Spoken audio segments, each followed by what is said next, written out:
Since she was a child, Rebecca has always felt like the shadow of her family. As the eldest daughter in an American family in suburban Seattle, 13-year-old Rebecca was often compared to her 11-year-old sister Anna, who was always loved and noticed for her grace and dynamism. While Anna was the shining star of the family with her ballet performances, Rebecca immersed herself in books and her passion for mathematics. Despite her outstanding achievements in school, she often felt that her efforts went unnoticed by her family. Rebecca remembers vividly a barbecue one summer when she was 13. That day, she brought home a gold medal from the regional spelling bee, a source of great pride for herself. She ran to her parents, medal in hand, and happily said, "Mum and Dad, I won the spelling bee." But all Rebecca got in return was a quick glance from her mother before she turned her attention back to Anna, who was performing somersaults on the grass. "Good job, honey," her mother said nonchalantly, before exclaiming, "Anna, be careful not to fall." Rebecca stood there, medal in hand, her heart sinking as she watched the family gather around Anna, praising her dexterity. Familial favoritism was not hard to spot. Anna was given new clothes, while Rebecca was given her sister's second-hand clothes. Anna was given expensive dance lessons, while Rebecca was given a library card. The familiar question, "Why can't I be more like Anna?" became a constant refrain in Rebecca's life, causing her to retreat further and further into a world of books and mathematical equations. Despite her heartache, Rebecca told herself that one day, her efforts and intelligence would be recognized. But deep down, she knew that it would never be enough to surpass Anna's brilliance. As Rebecca grew older, she realized that the injustices in her family were not just isolated moments, but were a part of how her parents treated her and Anna. When Rebecca turned 15, her passion for academics took on greater significance. She entered a state math competition, where the best students from all over Washington competed. After months of relentless study, Rebecca won first place. Standing on stage to receive her gold trophy, she felt a surge of pride, thinking that she finally had something worthy of her family's recognition. But when Rebecca returned home that late afternoon, things happened exactly as she had feared. She rushed into the house, clutching the shiny trophy, her face glowing with happiness. "Mom, Dad, I won the state math competition," her voice trembled with emotion. But, like last time, Mum only looked up for a moment, a forced smile flashing across her lips. "Good, honey. Anna, have you tried on the new dress I bought?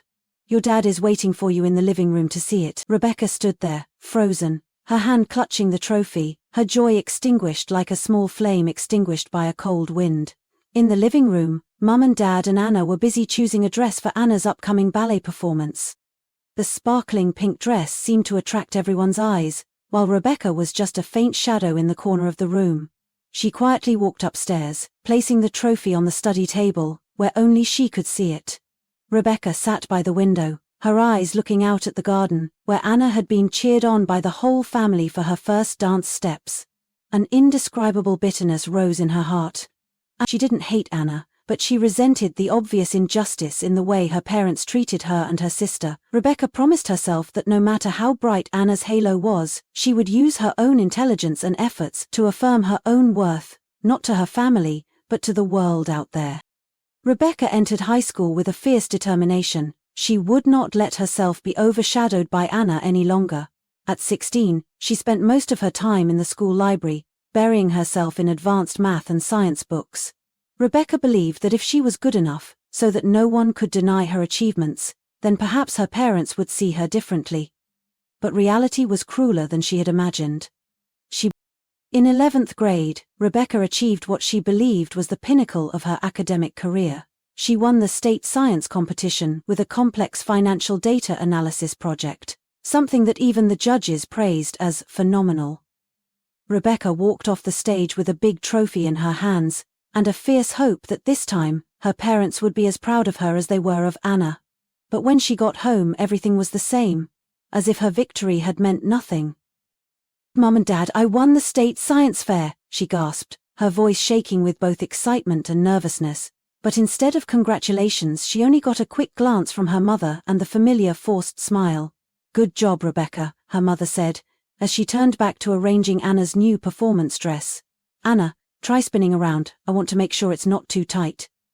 Rebecca turned to her father, but he didn't even look up from his phone, just a casual, "Good job, honey." Rebecca was silent, her hand tightening around the trophy. She wanted to scream, to say that she had spent months working day and night to achieve this, but she knew that no matter what she said, they wouldn't care. She quietly retreated to her room, placing the trophy on the bookshelf next to the other achievements that no one but her remembered. That night, lying in bed, Rebecca stared at the ceiling, feeling bitter and lonely. She realized that no matter what she did, in her parents' eyes, Anna would always be the only one who shone. But that did not make her give up. Instead, it made her determination stronger. She told herself, "If I can't get them to acknowledge me, then I'll make the world notice me." Rebecca entered her senior year of high school with a strong determination. If she couldn't get her family to acknowledge her, then she would make the world know her abilities.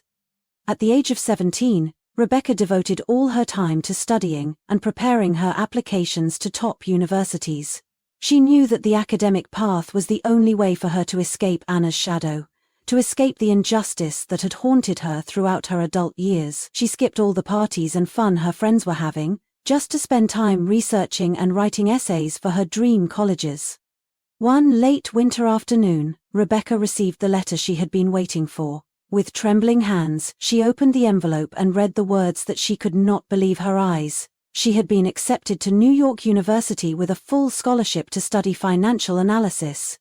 An achievement that was admired not only by her school, but also by the entire region. She almost cried with emotion, feeling that all her efforts had finally paid off. Letter in hand, Rebecca rushed home, her heart pounding with hope. This time, she thought, they could not ignore her anymore. But when she walked through the door, her excitement was quickly extinguished. Her mother and Anna were sitting in the living room, carefully choosing a wedding dress for Anna's upcoming ceremony, while her father was busy editing the invitations.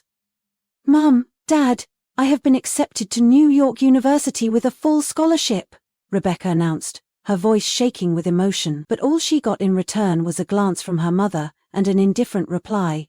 "Good, honey. Anna, this one looks better with your dress." Her father just muttered, "Congratulations, Rebecca," without taking his eyes off the phone screen. Rebecca stood there, the letter in her hand, feeling broken inside. Once again, what she believed was the most memorable moment of her life was drowned out by Anna's aura, but this time she didn't cry.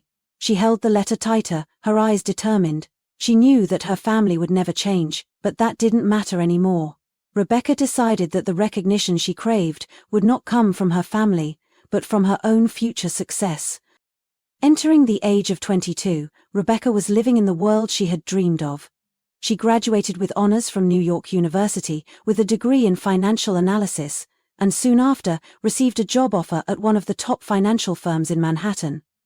With her hard work and intelligence, Rebecca quickly proved her ability, becoming one of the most highly regarded employees, and was promoted after only 1 year. It was the result of her relentless efforts, and for the first time in her life, she felt that she did not need to rely on any recognition from her family to feel worthy. However, deep down, a feeling of loneliness still crept in. Despite her success in her career, Rebecca still felt empty whenever she thought about her family. Memories of the times she was abandoned, of her victories that were taken for granted, still haunted her mind. However, she no longer allowed those things to overshadow her pride in herself. Instead, Rebecca began to build her life on her own terms.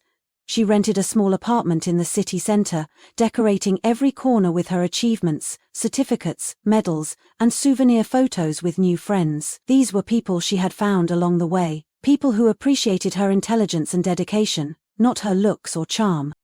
Meanwhile, Anna had a completely different path. Rebecca's perfect younger sister got married right after graduating from community college, and now lives with her husband, Mike, and young son in a small apartment in the suburbs. Anna's life, once the center of the family, no longer seemed as bright as before.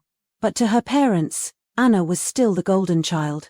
Rebecca had gotten used to every call home revolving around Anna and her small family. Her parents still asked the familiar question, "When are you getting married?" As if all Rebecca had achieved was not enough to satisfy their expectations. But this time Rebecca didn't feel as hurt as before. She smiled, keeping her confidence. She knew that, in the end, her self-worth didn't depend on her family's recognition, but on the pride and happiness she created for herself. Rebecca always believed that, after all she had achieved, her parents would at least feel somewhat proud of her, even if they did not show it.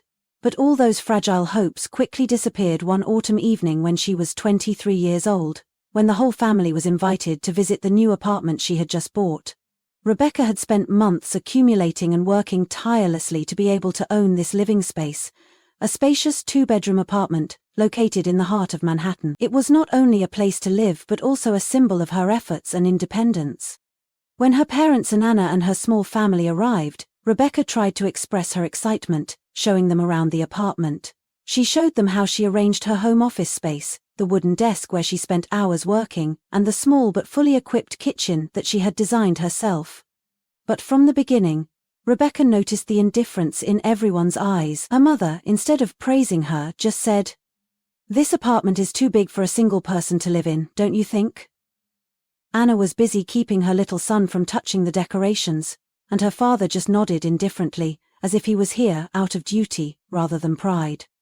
What hurt Rebecca the most was when everyone was about to leave, she heard her mother whisper to Anna, "It's a pity that such a beautiful space is so empty. I wish Rebecca had her own family to make this apartment more warm." Those words were like a knife cutting deep into her heart. Rebecca stood there, smiling as she saw them off, but inside she felt nothing but emptiness. When the door closed, Rebecca sat down on the chair, her eyes blurred with tears, but this time she didn't let the tears linger. Rebecca realized that the recognition from her family would never come, and despite her heartache, she decided that from now on she would no longer need them to feel fulfilled. This apartment, this achievement, this life, they were hers. And only she knew what she was worth. Rebecca did not expect that her decision to buy an apartment would become the reason for a series of stressful events with her family. She turned 24, with a stable job and an independent life, but her family still saw her through the same lens, the single, childless, older sister who was always compared to her younger sister Anna. Everything came to a head one weekend evening when Rebecca received an unexpected invitation from her mother. "Rebecca, we are having a family dinner, remember to come. There is something important we want to discuss." Despite the insecurity creeping in, Rebecca agreed, hoping that perhaps this would be an opportunity for everyone to reconnect. When they arrived, the cozy living room of her parents was filled with the laughter of Anna and her husband Mike, and the sound of children running around. Rebecca smiled awkwardly as she entered, trying to blend in. After dinner, her mother suddenly spoke up. "Rebecca, you live alone in that apartment, right? It's very big and beautiful. Actually, we think Anna and her family should move there. Anna's apartment is too small for 2 children, you know." Rebecca was taken aback, her eyes darting around the table for signs that this was a joke, but all those serious faces quickly dashed her hopes.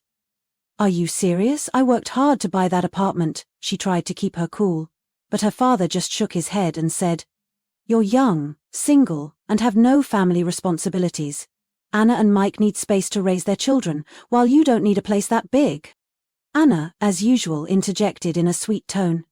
"Sis, if you give my family the apartment, I'm sure my parents will be proud of you. Consider it a favor to the family." Rebecca felt as if all her energy had been drained. Those words were not only an unreasonable demand, but also the culmination of the contempt she had endured all these years. Despite her heartache, Rebecca firmly refused. "No, that apartment is mine. I worked hard to get it. If your family needs a bigger place, you should get it yourself." Her words silenced the entire dinner table, and the reproachful looks from her parents made Rebecca realize that they would never understand her efforts. But this time, she did not feel the need to explain or defend herself. Rebecca stood up and left the dinner, carrying a strong determination to protect what was hers, even if it meant trading her relationship with her family. After leaving that tense dinner, Rebecca could not shake off her feelings of disappointment and hurt. She could not understand why her parents and Anna thought it was reasonable to ask her to give up the house she had worked so hard to get. In the following days, Rebecca tried to focus on work, but the bitterness still crept into her mind. What hurt her the most was not her family's unreasonable demands, but the way they always treated her achievements as insignificant, while Anna and her small family were always put first. It didn't stop there. Just a few days later, Rebecca received a call from her mother. Her voice was sweet, but full of hidden meaning. "Rebecca, have you reconsidered? Anna really needs that apartment. We are family and families always help each other, you know." Rebecca tried to stay calm, but her voice still couldn't hide the fatigue. "Mom, I told you, that apartment is mine, and I won't give it up. If Anna needs a bigger place, she and Mike should find a way themselves." Rebecca's refusal was not accepted easily. Her parents began to spread stories about Rebecca being selfish and not caring about her family. Calls and messages from other family members began pouring in, most accusing Rebecca of being unselfish. One aunt even said, "You have everything, why can't you help Anna out a little? You don't need that apartment the way Anna does." The pressure was mounting, but Rebecca didn't back down. Instead, she decided to protect her property and privacy. She contacted a security company to install cameras around the apartment and changed the locks. She also began to consider distancing herself from her family, knowing that no matter what she did, they would always treat her as an extra while giving Anna all the favors. One weekend evening, as Rebecca was reading in the living room, a strange sound came from the front door. Her heart sank as she realized someone was trying to unlock it. She stepped forward, peering through the peephole, and the sight before her was incredulous. Anna, Mike, and her parents trying to sneak open the door to her apartment. Suitcases and boxes piled in the car outside. Anger flared inside Rebecca. This was no longer an injustice. It was an invasion. She swung the door open, faced them, and said firmly, "You think this is a way to take my home? Never." Rebecca stood in front of her house, facing familiar yet strangely unfamiliar faces. Anna's eyes were filled with embarrassment and shamelessness, while her parents kept their solemn expressions as if they were the ones who were hurt in this situation. Mike lowered his head, avoiding Rebecca's gaze, but did not hide his complicity in the action. At that sight, Rebecca clenched her fists, anger and disappointment filling her heart. "What are you guys doing here?" Her voice rang out, cold and full of indignation. Her mother tried to keep her tone light, as if everything was completely normal. "Rebecca, we just thought you wouldn't mind if Anna and her family moved in here. You have plenty of space." Anna quickly interjected, "Sis, Mike and I have thought it over. Your apartment is really too big for one person, while I need room for 2 children. This is the most reasonable solution for both of us." Rebecca felt like she was being thrust into a twisted comedy. "Reasonable solution," she emphasized each word, her eyes scanning each of them. "You think it's reasonable to break into my house, take my stuff, and try to take my apartment? This is my house. I worked day and night for it. No one has the right to decide but me." Her father, his tone filled with reproach, spoke up. "Rebecca, you can't be selfish. Families help each other, and Anna really needs this place more than you do." "No, Dad," Rebecca interrupted, her voice stronger than ever. "Families don't take advantage of each other. I've had enough. This is my property and no one, not even my family, has the right to take it away from me." After a long, fruitless argument, Rebecca issued a final warning. "If you don't leave immediately, I'm calling the police, and this time I won't forgive you." She pulled out her phone, ready to dial 911. Seeing that Rebecca wasn't joking, the family quietly retreated, leaving behind reproachful words and angry looks. As the door closed, Rebecca leaned against it, feeling as if all her strength had been drained. But she didn't cry. Instead, she felt a newfound strength. The strength to protect herself, and what she had worked so hard to achieve. For Rebecca, this wasn't just a small victory, but an affirmation of her worth and her right to take charge of her own life. After kicking her family out of her apartment, Rebecca felt a mixture of relief and bitterness. She couldn't stop thinking about how the people she once called family could have behaved like that. The following days weren't as quiet as she'd hoped. Her parents began spreading rumors that Rebecca had cruelly treated her own family, that she was selfish and only thought about herself. Calls from relatives began pouring in, and even people she hadn't seen in years texted her, asking her to think again and do the right thing. Rebecca felt suffocated, but this time, she didn't let the toxic words defeat her. She decided to use the truth to protect herself. She pulled out the entire security camera footage of Anna and her family trying to break into her apartment. Anna's words were clearly heard in the clip. "Let's just move in, she won't dare do anything. If necessary, I can even ask for compensation." Rebecca felt heartbroken when she heard those words again. But at the same time, she knew that she had clear evidence to face the unreasonable criticism from her family. She sent the video along with a brief letter explaining the incident to each of her extended family members, who had called her selfish.